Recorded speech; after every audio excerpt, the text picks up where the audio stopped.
여러분, 건설 현장에서 잔뼈 굵으신 우리 기술자분들 혹시 이런 경험 있으신가요? 레미콘 철근값이 미친듯이 오르는데 정작 계약 금액 조정은 깜깜무소식. 답답해 미칠 노릇이죠? 특히 90일 이상 경과라는 말, 이거 대충 석 달 지났다는 뜻 아닌가?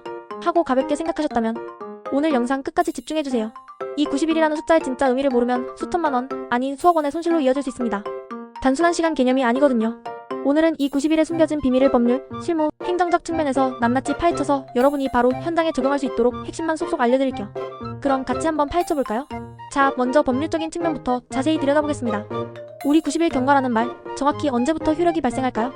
대부분은 90일 딱 채워지면 그때부터라고 생각하시는데 아닙니다. 정답은 바로 91일째부터입니다.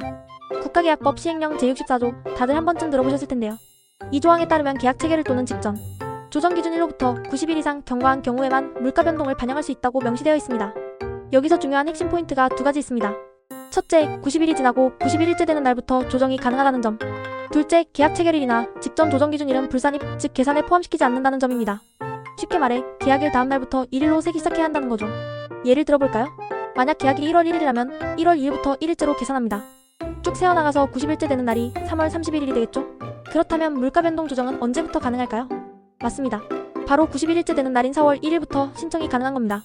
만약 이 계산을 하루라도 착각해서 조정기준일을 잘못 적용했다가는 나중에 회계감사라도 나왔을 때 기준일 미도래로 인한 조정 부적정이라는 지적을 받고 애써 받은 조정 금액을 다시 돌려줘야 하는 최악의 상황이 발생할 수도 있습니다. 정말 아찔하죠? 그러니 이 법률적인 날짜 계산은 눈 감고도 할 수 있을 정도로 숙지하고 계셔야 합니다. 이처럼 초일 불산입 원칙은 단순히 날짜를 세는 방법론적인 문제를 넘어 공정하고 합리적인 계약 관리를 위한 중요한 법적 기반이 됩니다. 만약 초일을 산입하게 되면 계약 체결과 동시에 1일이 경과하는 것으로 간주되어 실제 경과 기간보다 짧은 기간 내에 조정이 가능해지는 오류가 발생할 수 있습니다. 이는 계약 당사자 간의 형평성 문제를 야기할 수 있으므로 정확한 법률 해석과 적용이 필수적이라는 점을 다시 한번 강조하고 싶습니다. 건설 현장은 예측 불가능한 변수가 많기 때문에 법적 기준을 명확히 이해하고 적용하는 것이 그 어떤 것보다 중요합니다. 다음으로 실무적인 측면에서 이 90일이라는 기간이 어떻게 변해왔는지 그리고 현재는 어떤 조정률이 적용되는지 알아보겠습니다. 사실 이 물가 변동 경과 기간이라는 게 시대에 따라 계속 변해왔다는 거 알고 계셨나요? 과거를 거슬러 올라가 보면 89년 12월 28일 이전 계약은 지금과 같은 90일이 초기 규정이었습니다. 그러다가 IMF 외환위기 시절인 98년 2월 23일 이전 계약에는 120일로 늘어났다가 98년 2월 24일 이후 계약부터는 60일로 확줄기 됐습니다. 그리고 2005년 9월 8일 이후 계약부터 현재와 같은 90일로 다시 돌아왔죠. 이때 조정률도 5%에서 3%로 변경되었고요. 이런 변화들은 단순히 숫자를 바꾼 게 아니라 그 시대의 물가 안정성과 행정, 효율성 사이의 균형을 맞추기 위한 정부의 고뇌가 담겨있다고 볼 수 있습니다. 물가 변동 조정 제도는 계약 당사자 모두에게 불확실성을 줄이고 예측 가능성을 높여주는 중요한 장치입니다. 특히 자재 가격이나 인건비가 급변하는 시기에는 그 중요성이 더욱 부각됩니다. 건설 프로젝트는 특성상 장기간에 걸쳐 진행되는 경우가 많으므로 계약 초기와 마무리 단계에서 경제 상황이 크게 달라질 수 있습니다. 이러한 시장의 불확실성을 계약에 반영하여 공정한 거래 환경을 조성하고 궁극적으로는 건설 산업 전체의 안정적인 발전에 기여하기 위한 것이죠. 현재는 90일 이상 경과하고 주요 자재나 품목의 물가가 3% 이상 변동했을 때 조정이 가능한 것이 원칙입니다. 여기서 3%라는 숫자는 단순한 임의의 숫자가 아닙니다. 이는 상당한 수준의 물가 변동이 발생했을 때만 조정을 허용하여 잦은 조정으로 인한 행정적 부담을 줄이고 실질적인 영향이 있는 경우에만 개입하겠다는 정책적 의도가 담겨 있습니다. 즉, 사소한 변동에 일일이 대응하기보다는 계약 이행에 중대한 영향을 미칠 정도의 물가 변동에 대해서만 조정 기회를 부여하는 합리적인 기준인 셈이죠. 특히 공사기간이 긴 장기 공사의 경우에는 정기적으로 물가 변동을 검토하고 체크하는 것이 정말 필수적입니다. 이러한 프로젝트들은 짧게는 수개월, 길게는 수년에 걸쳐 진행되므로 계약 당시의 물가와 현재의 물가가 크게 달라질 가능성이 높습니다. 따라서 정기적인 검토를 통해 잠재적인 리스크를 미리 파악하고 적절한 시점에 물가 변동 조정 신청을 준비하는 선제적인 대응이 필요합니다. 이는 단순히 손실을 막는 것을 넘어 프로젝트의 재정적 건전성을 유지하고 성공적인 완공을 위한 중요한 전략이 될 수 있습니다. 자, 이제 가장 중요한 부분입니다. 우리 실무자분들이 현장에서 반드시 점검해야 할 행정 및 계약 관리 측면의 핵심 사항들을 콕콕 짚어드리겠습니다. 첫째, 계약 체결일 명확화입니다. 설계 변경이나 추가 계약이 있을 때 계약 체결일을 단순히 공문상의 승인일로 착각하는 경우가 많습니다. 하지만 법적으로는 실질적인 계약서 서명일을 기준으로 해야 합니다. 이 날짜가 하루라도 틀어지면 90일 계산 전체가 꼬여버릴 수 있으니 꼭 기억하세요. 이 부분에서 많은 혼란이 발생할 수 있습니다. 예를 들어 발주처에서 설계 변경을 승인한 공문상의 날짜와 실제로 계약서에 서명한 날짜가 다를 수 있습니다. 그러나 법률적으로 중요한 것은 계약 당사자들이 최종적으로 계약 내용에 동의하고 그 증거로 서명한 날짜입니다. 이 날짜가 물가 변동 조정의 기산점이 되므로 반드시 계약서 원본을 확인하고 명확하게 기록해 두어야 합니다. 만약 여러 번의 설계 변경이나 추가 계약이 있었다면 가장 최근의 조정 기준일이 되는 계약서 서명일을 정확히 파악하는 것이 관건입니다. 둘째, 물가자료 기준 확인입니다. 물가 변동 조정 신청을 할 때는 반드시 객관적이고 공실력 있는 자료를 근거로 해야 합니다. 통계청, 조달청 등 공공기관에서 고시하는 단가를 활용해야 한다는 거죠. 간혹 자체적으로 뽑은 견적 단가를 제출하는 경우가 있는데 이건 인정되지 않습니다. 사설기관의 자료나 업체 내부의 견적은 공실력이 부족하다고 판단될 수 있기 때문입니다.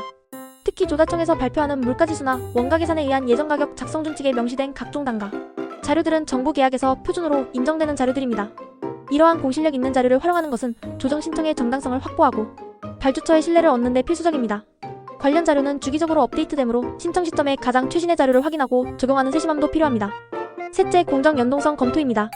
조정 시점의 물가 변동이 해당 공정에 실제 영향을 미쳤는지를 입증할 수 있어야 합니다. 예를 들어 철근값이 아무리 올랐어도 이미 철근 콘크리트 공정이 다 끝나버렸다면 해당 공정에 대한 물가 변동 조정은 불가합니다. 그러니까 공정 진행 상황과 물가 변동 시점을 잘 맞춰서 신청해야겠죠. 이 원칙은 실제로 발생한 손실에 대해서만 보전한다는 물가 변동 조정 제도의 기본 취지를 반영합니다. 즉, 단순히 물가가 올랐다는 사실만으로는 조정이 되지 않으며 그 물가 상승이 아직 미시공된 공정에 영향을 미치고 있다는 점을 명확히 증명해야 합니다. 이를 위해서는 공정표를 기반으로 각 공정별 자재 투입 시점과 물가 변동 시점을 면밀히 비교 분석해야 합니다. 필요하다면 현장 사진, 작업 일지 등 보조자료를 활용하여 입증 자료를 강화하는 것도 좋은 방법입니다. 이처럼 90일 이상 경과라는 문구는 단순한 시간 개념이 아닙니다. 이것은 법적으로 인정되는 조정 권리가 시작되는 시점이며 공사비 등에게 합리성과 적법성을 동시에 보장하기 위한 아주 중요한 장치입니다. 우리 건설 기술자분들은 이 점을 명확히 이해하고 다음 세 가지를 꼭 실무에 적용해야 합니다. 첫째, 계약일 다음 날부터 경과일을 계산하는 초일 불산입 원칙을 철저히 지키세요.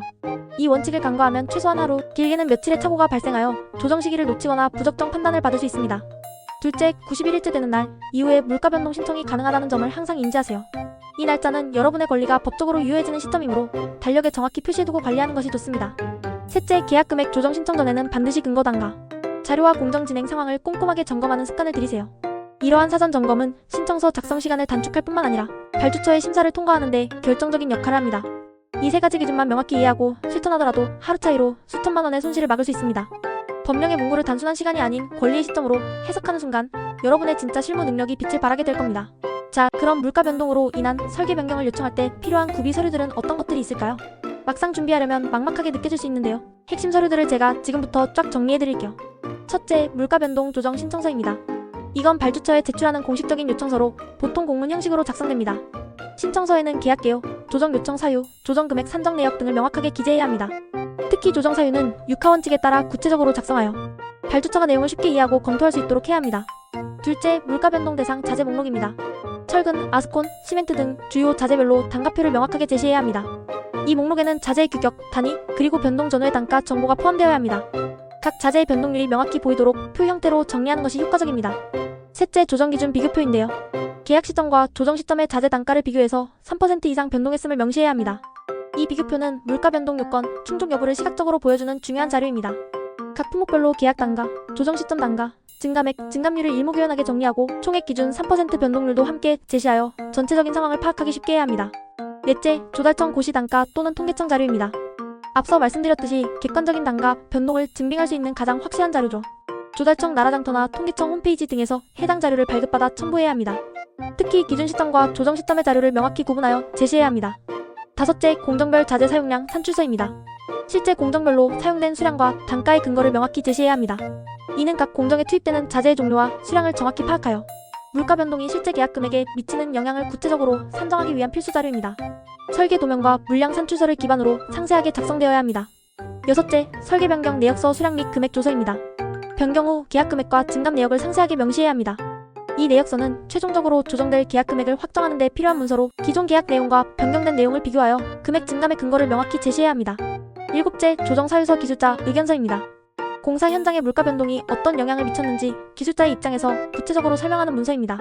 이 사유서에는 물가 변동의 원인, 현장에 미치는 영향, 그리고 조정의 필요성 등을 객관적인 자료와 함께 설득력 있게 기술해야 합니다. 현장의 특수한 상황이나 어려움을 강조하여 발주처의 이해를 돕는 것도 중요합니다. 마지막으로 공공공사의 경우 감리단 검토 의견서가 필수적으로 첨부되어야 합니다. 감리단이나 감독자의 공식적인 검토 결과를 요약한 내용이 담겨야 합니다. 감리단의 객관적인 검토 의견은 조정 신청의 신뢰도를 높이고 발주처의 의사결정에 긍정적인 영향을 미칠 수 있습니다. 이 서류들을 잘 구비해야 물가 변동 조정 신청이 매끄럽게 진행될 수 있습니다. 복잡해 보이지만 한 번 해두면 다음부터는 훨씬 수월해질 거예요. 그리고 이러한 서류 준비 과정에서 궁금한 점이 생긴다면 관련 법령이나 발주처의 지침을 다시 한번 확인하거나 필요한 경우 전문가의 자문을 구하는 것도 좋은 방법입니다. 꼼꼼한 서류 준비는 성공적인 계약 금액 조정의 첫걸음이자 가장 중요한 단계라는 것을 명심해야 합니다. 이 모든 내용을 간략하게 요약하자면 다음과 같습니다. 계산 방법은 초일 불산입 원칙을 적용해서 91일째부터 조정이 가능하다는 점, 기준일은 계약 체결일 또는 직전 조정 기준일이라는 점, 변동 요건은 3% 이상 변동 시 조정 신청이 가능하다는 점, 그리고 주요 법령은 국가계약법 시행령 제64조와 시행규칙 제74조를 참고해야 한다는 것입니다. 관련 회계 애교들도 있으니 필요하시면 찾아보시는 것도 좋겠죠. 이러한 법적 근거들은 단순히 지켜야 할 규정이 아니라 여러분의 정당한 권리를 행사하기 위한 중요한 지침서와 같습니다. 각 항목의 의미를 정확히 이해하고 이를 실무에 반영하는 것이 곧 현명한 계약 관리의 시작입니다. 마지막으로 여러분의 실무에 바로 적용할 수 있는 점검 체크리스트를 드릴게요. 이걸 현장에서 직접 확인하면서 놓치는 부분이 없는지 꼼꼼히 살펴보세요. 먼저 계약 체결일 확인입니다. 계약서 서명일을 기준으로 정확히 적용했는지 꼭 확인하세요. 이는 물가 변동 조정의 출발점이 되는 날짜이므로 정확한 확인이 필수적입니다. 다음으로 90일 계산이 정확한지입니다. 초일 불산입 원칙을 지켜서 90일일째를 확인했는지 체크하세요. 날짜 계산에 오류가 없도록 달력에 표시하거나 전산 프로그램을 활용하는 것도 좋은 방법입니다. 그리고 3% 변동 확인도 필수입니다. 조달 전 고시 단가를 기준으로 비교했는지 말이죠. 이 기준 미달 시에는 조정 자체가 불가능하므로 사전에 정확히 확인해야 합니다. 자재별 산출 내역도 중요해요. 공정별 수량과 단가를 꼼꼼히 검토했는지 확인하세요. 이는 조정 금액의 타당성을 입증하는 핵심 자료가 됩니다.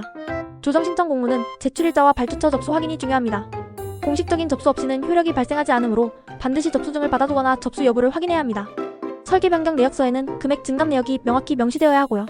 변경된 계약 내용과 금액이 투명하게 제시되어야 합니다. 마지막으로 감리 의견서는 공공공사일 경우 필수 첨부라는 점 잊지 마세요. 감리단의 객관적인 검토 의견은 발주처의 빠른 의사결정에 큰 도움을 줍니다.